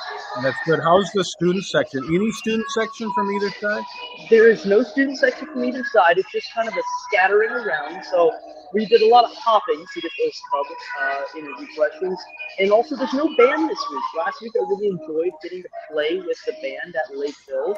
And no band here to play with. So a little bit disappointed, but hey, it's all right. And you give such specific ratings on your food, but in the 3 rinks we've done Tuesday Night Live, all the things you've eaten, popcorn, hot dog.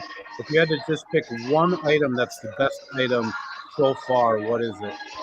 So before this intermission just happened, they were advertising the concessions.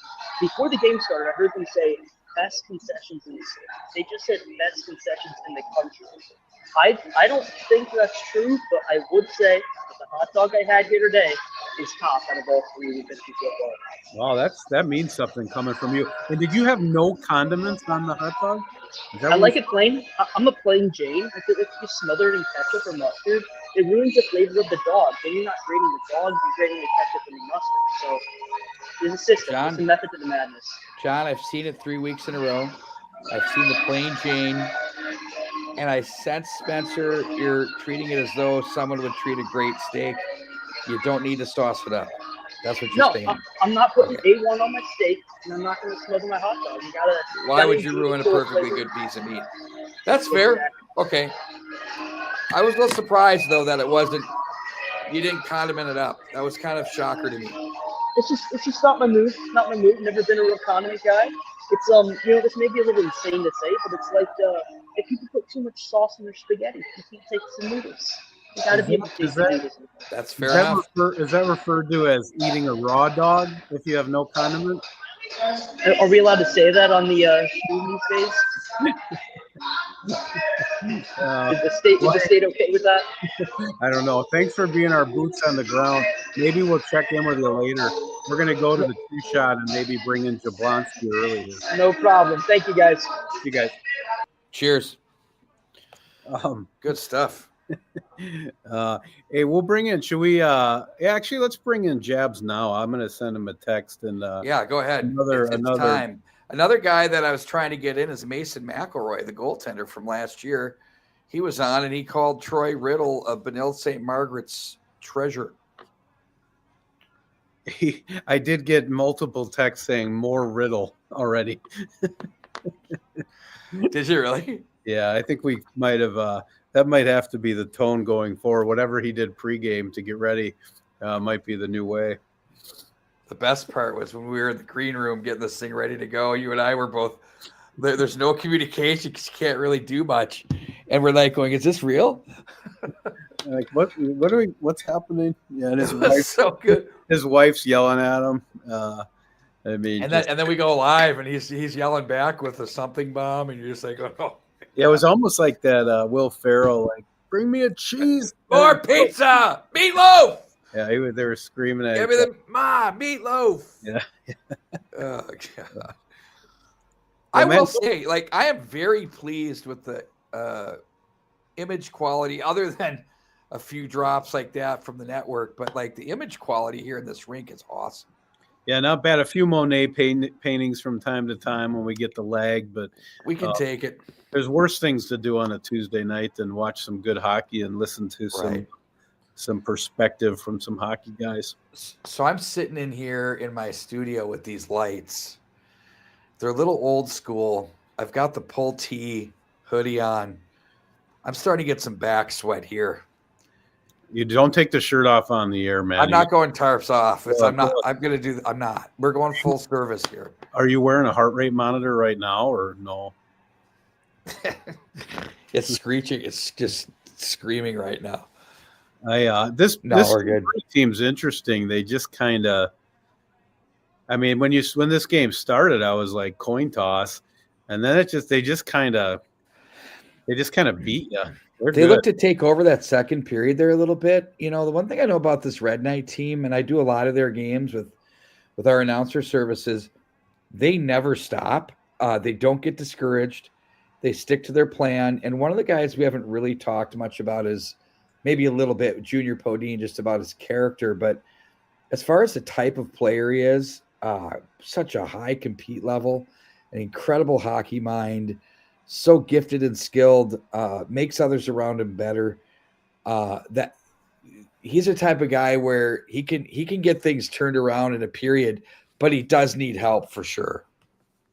Awesome. I see Jabs just joined us here, so we can pop him in. Nice.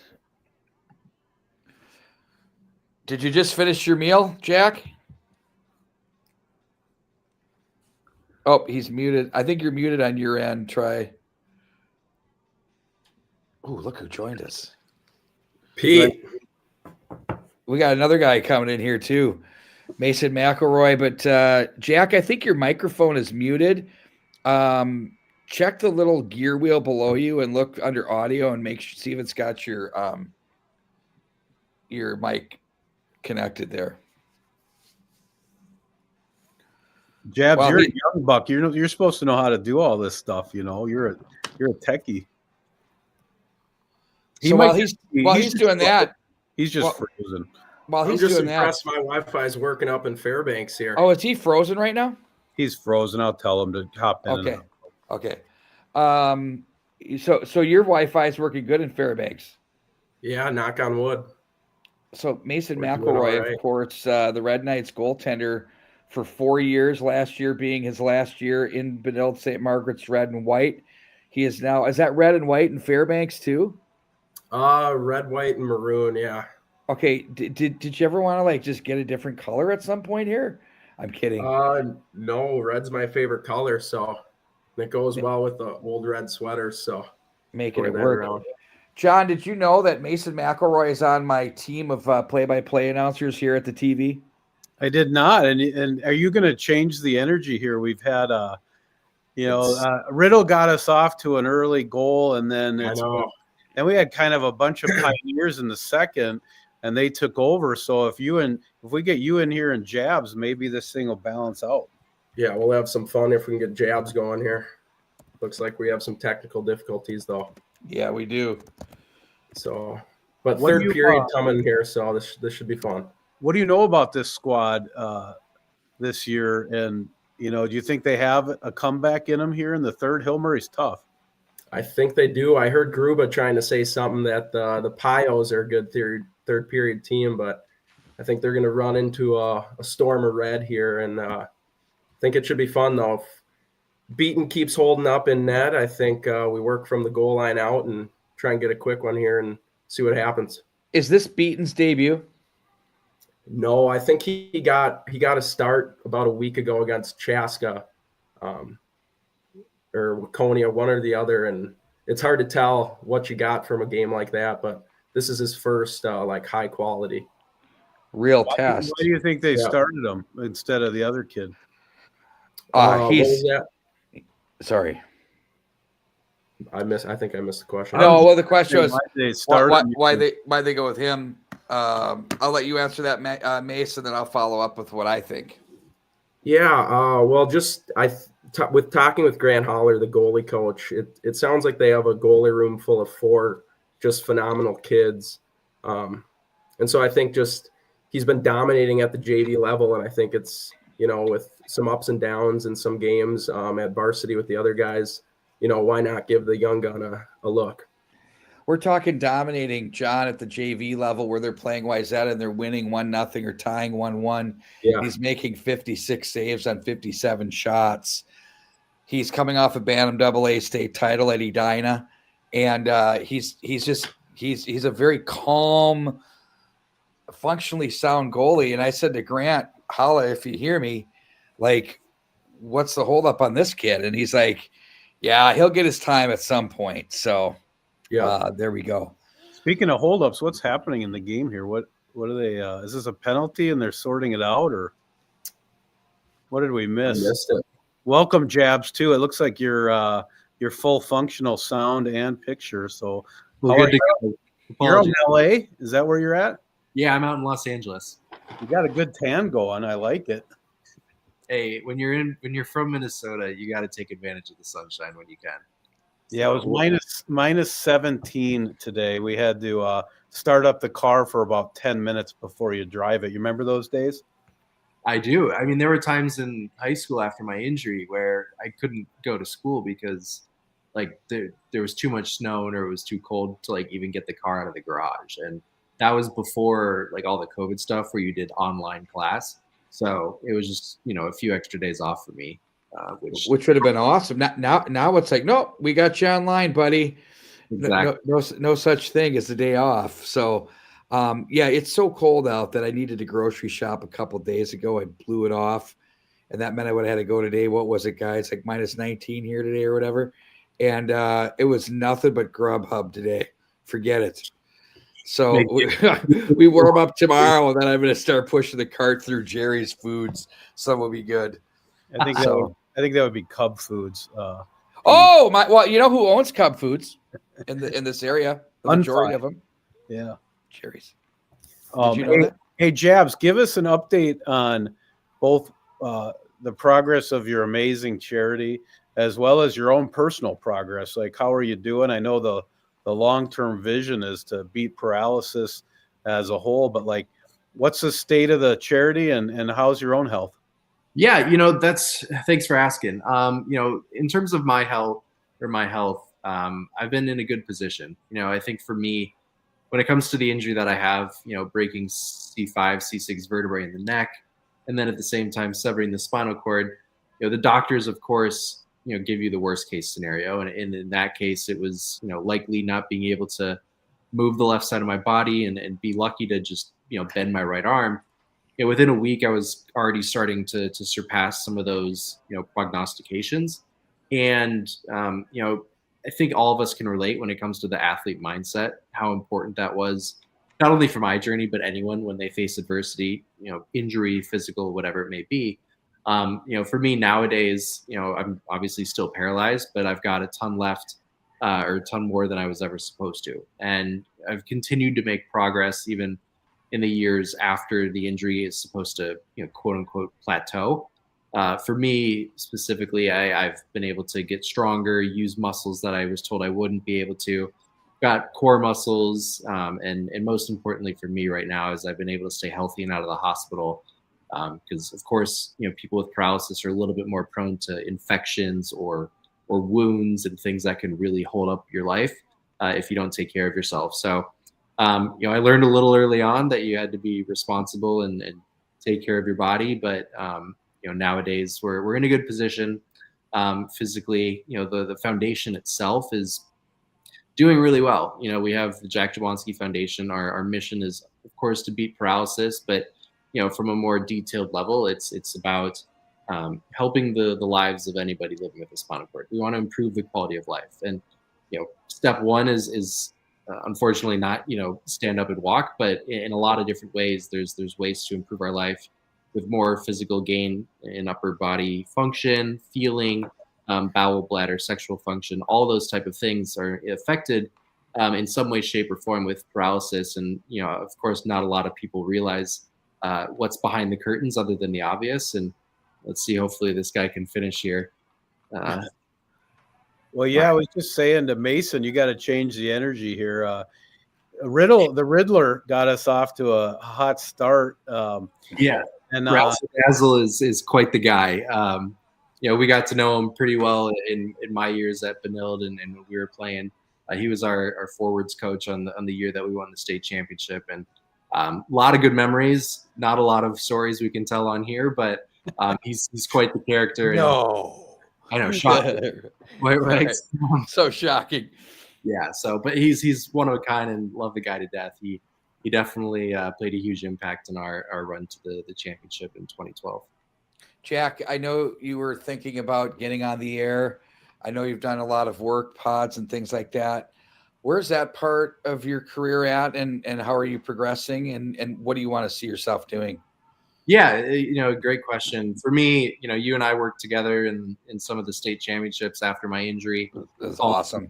And it was a blast. And, going back to when I was injured, I was so fortunate to have media attention and people that wanted to help in any which way. And, people like yourself, Wags, and, wanting to help me kind of pursue that career after it kind of started with a radio show in high school and, being in the media and kind of turning into a little bit of a personality. Nowadays, I'm kind of right back in that area. Personally,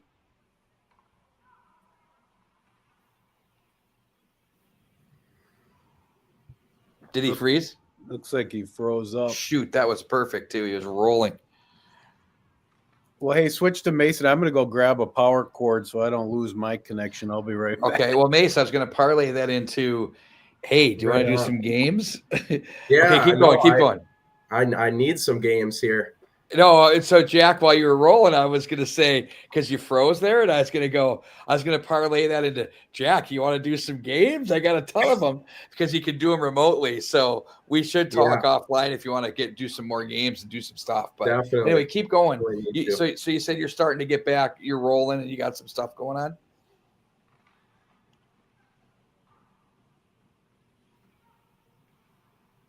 Can you hear me okay or no? That's really weird. It looks like he's all good, but I'm not hearing you. Oh. All right, he'll have to dip back in.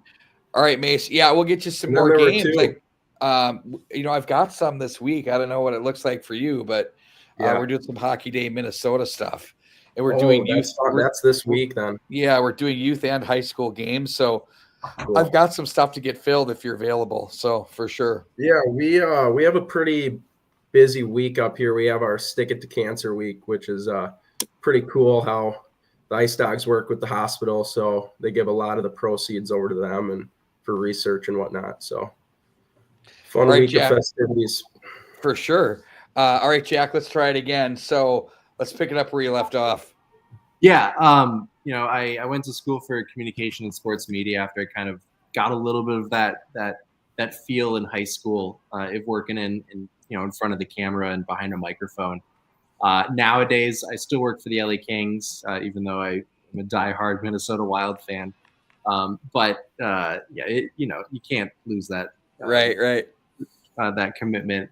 We'll struggle through it together. So I work. I'm a big-time writer for us. I cover our team from an editorial standpoint, but ironically, this season I just kind of started getting back into the media aspect of being on camera. I have a YouTube show that the Kings have on their website and their YouTube channel covering the Kings prospects, and then on top of that, starting to do more radio bits and some on-camera stuff for them on TV moving forward. So.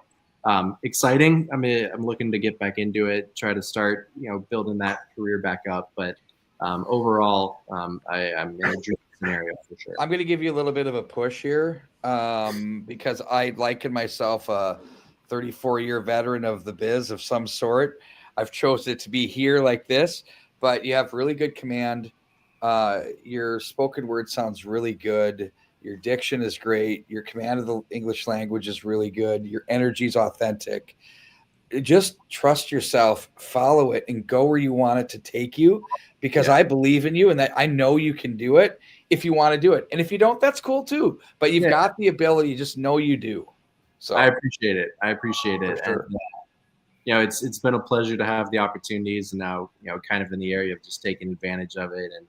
And, for me, it's a blast to kind of come back to some Minnesota high school hockey here and see, Benilde in this atmosphere because it takes back, goes back to a lot of memories when we were playing at Aldrich, sophomore year, and then obviously the junior and senior year for me, more so on the sidelines, some would say. Right. But no, it's great memories, and it's going to be a fun career. So I'm on the up. It's really great.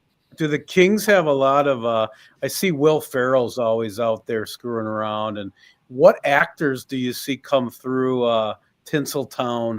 Is Kurt Russell there? Like who have you bumped into since you've been working for the Kings? Chad Smith. Yeah, who have you bumped into, Jabs? Yeah, ironically, so I interned for the Kings from 2015 to 2020 and then started full time. And for me, I ran into Kobe, you'd run into LeBron, some really neat athletes. We run into Will Ferrell quite a bit. Tom Hanks is there, his son is there. A lot of athletes that are kind of coming through that are playing a game later that day and stuff like that. That's awesome. What's going to happen here? If this team comes back, who's it going to be? Is it going to be the Podine boy? Who is the leader of this this Scarlet Red? Cammy Kirshner. Who do you think? Yeah, Mason, I'll give you the edge here. Yeah. You've got a lot more of a pulse on the team than I do. You're a little closer to them. I was just about to say Kirshner, or look to a guy like Carter Callan to get something from the blue line here. That's number one. Very explosive. He and Mason Minor. Yeah, you know what's interesting is duo. after a little bit of a sluggish start to this stanza, the Red Knights have kind of turned the tables now. They've been possessing. I know they're on the power play, but it's probably a direct result of their play. They've been in the offensive zone a little bit more than they were in the second period for sure. Well, I mean, Mason obviously can relate to this, and I know both you, John, and Pete can know of the type of verbiage that Paulie can use. Yeah, a lot like Riddles. Yeah, yeah. Those intermission pregame talks, they can be quite attention-getting, to say the least. Yeah, absolutely. He sounds like quite a personality, and if they don't make it to state, it sounds like he's a pretty unhappy man all summer long. He is. He's one of the most passionate guys I've ever met when it comes to hockey, and it's so astonishing to me with how many good teams he's had since 2012 that he's been unable to get the boys back at the X, because you go back even just a few years after me, they go undefeated or have one loss or something like that in 27 games, and then a few injuries hit the team right into sections, and they fall out. And obviously with Mason's teams, again, it's Benilde. We talk about the blue bloods that you were mentioning. Of course, Benilde is a private school and hasn't been there forever, but since the 90s and 2000s, they've been a perennial top 5, top 10 team, and just get snake bit with being in a little bit of a tougher section, but that's no excuse. You've still got to win when it matters, and Paulie always seems to have the guys ready to go when March comes around, or April, or February really. But it takes some time sometimes. But for us, at least in our runs, it shocks me that my junior and senior year we just couldn't get over the hump when we got to the section finals. Was Gleekle your senior year? Was he on that team? No, he was the year after. I think he was the year after, or he may have been there when I was. He may have been there when I was a senior. It was right close. Whichever team that was, he was a key component to their offensive push, and he separated his shoulder. He was done, and it was that team you felt could have won it. And it was like it's when you're referring to like the timeliness of those injuries and things that definitely impacted the team hard then. And and Ken cares a lot about Red Knight hockey and a lot about all of you kids. And I'd like to ask you guys, what's the one thing? And you both probably have different stories to tell. But what's the one thing, Jack, we'll start with you, that you take from Ken Paulie as a leader and a person in your life? Yeah, I think the biggest thing for me is he can be a very imposing and intimidating figure, especially when you kind of meet him and start playing for him. But once you kind of get past that hump of understanding that it's all because he cares and the passion that he has behind wanting both you as an individual to succeed, but also the team itself, is how much he can shape you into being a better person, both on and off the ice, by the time you're a senior. And you learn both by being a student behind some of his history classes and obviously being there in practice. It was a real honor to be able to kind of learn and grow under him, and you just feel like you're a better person after you spend those 2, 3, 4 years with him. Good stuff. How about you, Mace? Yeah, to piggyback off Jack there, I know coming in as a sophomore, I was scared to just even pass him in the hallway or even just give him a, hey, how's it going? But as time went on and I got to know him more, and I think having him as a history teacher and getting to know him outside of the rec center, I just came to realize that, he's not only just a hockey coach. He doesn't just want us to, get through March and raise a championship together, and then it's like he doesn't care about you, but he cares about you 12 months out of the year, and was really like a father figure at school. And we became really close and still are to today. And I know when our senior year, when we lost to Edina, and pretty kind of a heartbreaker with 12 seconds left, the 2 years prior, they have a thing with the seniors who'll always give a message in the locker room to each senior, and it's pretty heartfelt. And and none of those years prior did he shed a tear. But with our senior class last year, we had to get the tissues out. So it just shows. Wow. Yeah, he cares more than just about winning 25 hockey games and having a good regular season and whatnot, but just cares overall about each person that comes to the program. Great power play there. Awesome chances, but couldn't finish. Yeah, Let me come back the other way. Looks like they drew a penalty. I think that's a goal. That would be good for us here. I think it is a penalty. Sure. Hey, Pete, I figured out why we're doing media instead of playing hockey. So it seems like if you name your kid with the same letter and the first and last name, right? So we got Jack Jablonsky. We got alliteration. So we got, listen to this. We got Mason Minor. We got Carter Callan. We got Graham Greeter. We got Rory Riddle. All you got to do is just pound the double initial, and they're going to have a career. John King, I'm screwed from the start. Yeah, I mean, Pete Waggoner, you don't get any worse than that. No, it's terrible. It's just so. I mean, that's the ticket right there. Is just Rory Riddle, Riley, Graham Greeter. That's all it takes, boys. Just double up. I think that Rory Riddle name really grabbed you tonight. Well, that stopped you. Tornado. If he comes from that stock, from the Riddler himself. Can you imagine the discipline on that kid?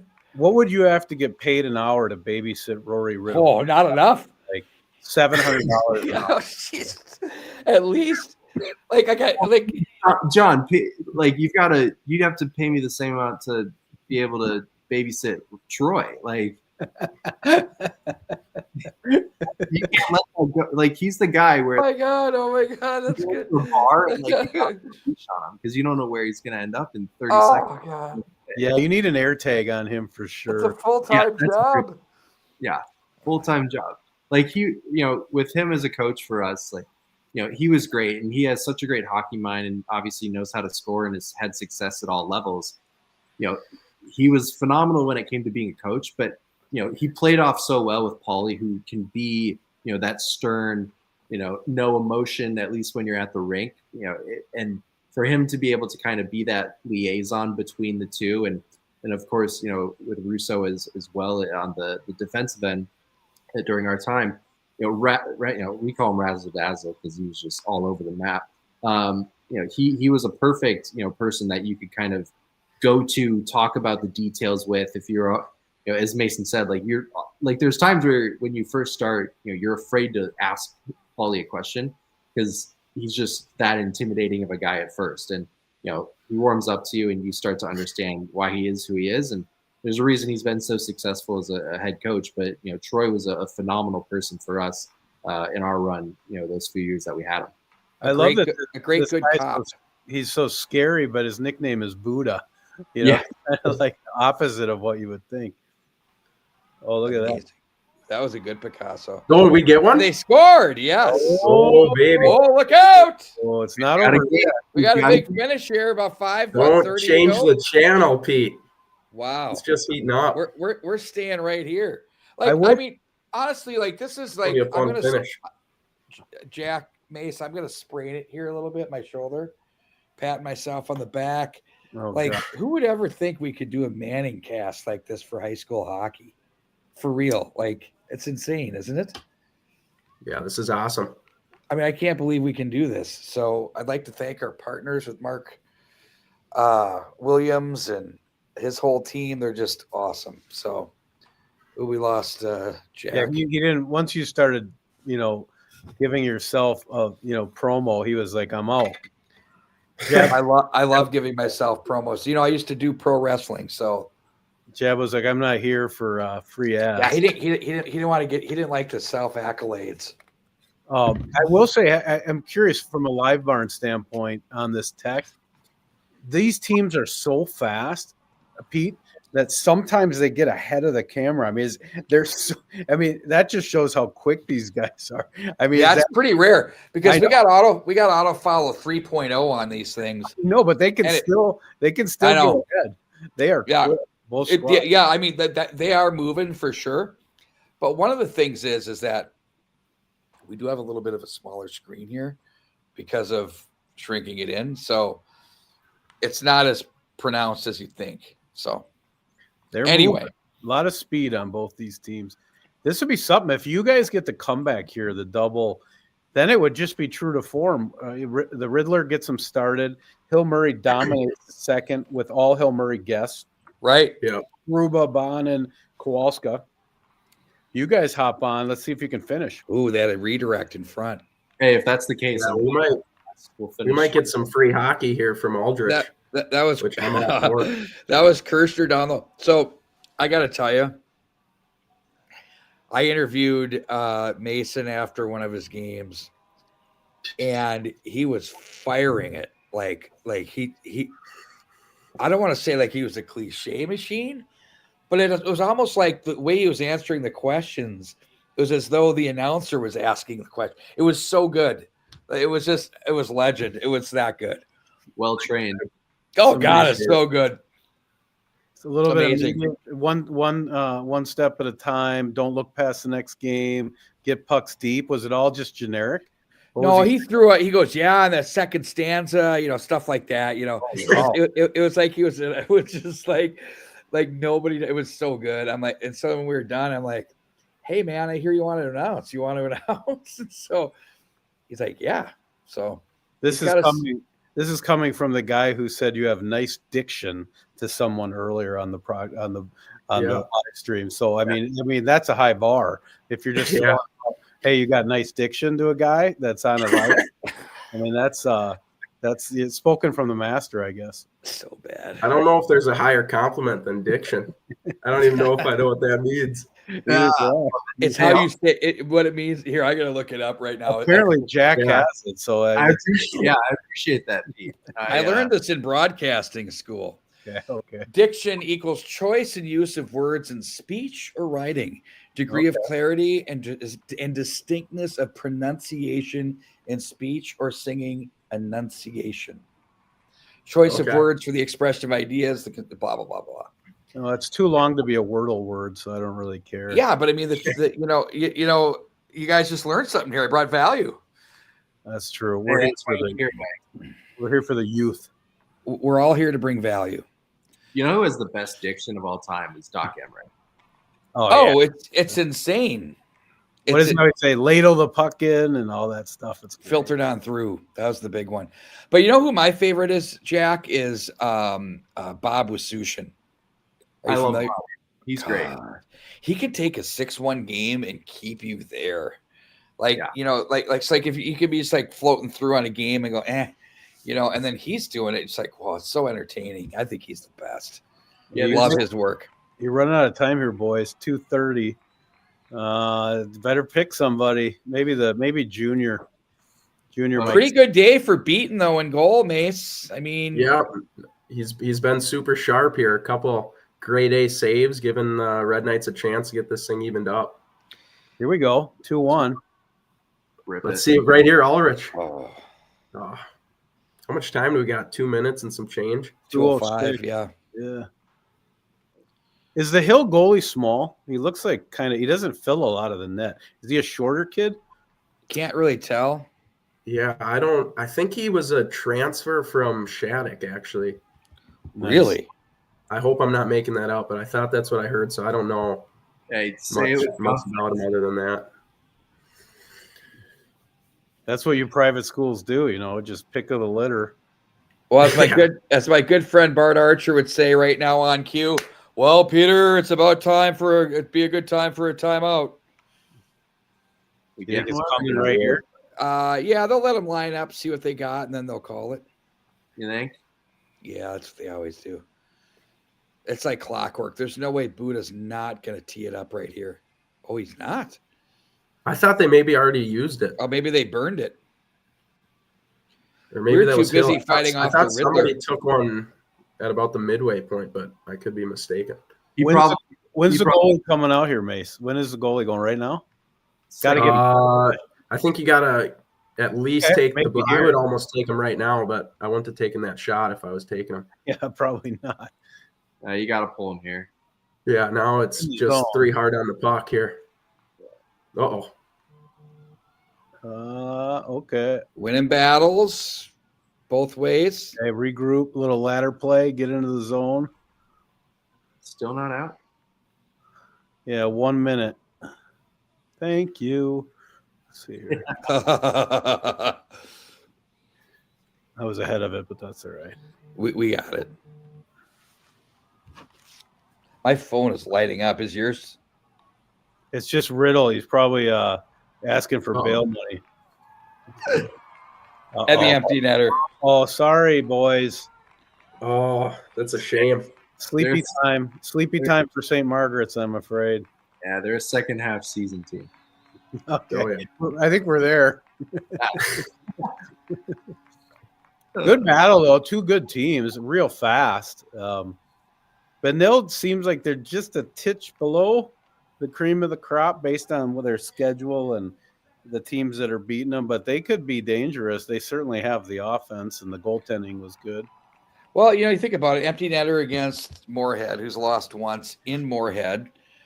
Empty netter against Hill Murray. They're like 1 and 2 in the rankings. So they're in these games. And if I'm the Edina Hornets, I'd be a little bit nervous. If I'm Wayzata Trojans and the Academy of Holy Angel Stars, Patrick Griswold, I know you're watching. I'd be a little nervous. I'd be nervous of Patrick's team too. I think those 4 teams are going to have a heck of a semifinal.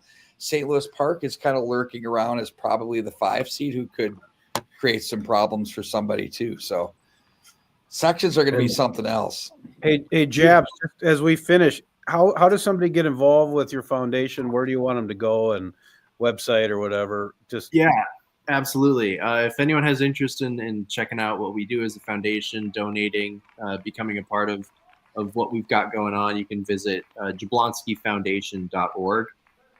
We've got upcoming events. We've got an LA event, obviously, where I am out here coming up in the spring, summer, and then a golf tournament in Minnesota for everyone who's interested in golf on August 11th. And then we'll have our big gala in the late fall, October, November time in conjunction with the Minnesota Wild game. So, lots going on. The foundation is doing great. Of course, all money helps and any kind of support. But the great part about it is that we're continuing to see progress when it comes to spinal cord injury research, and people's lives are improving, including mine. So thankful for the opportunity to be able to try to make a difference for sure.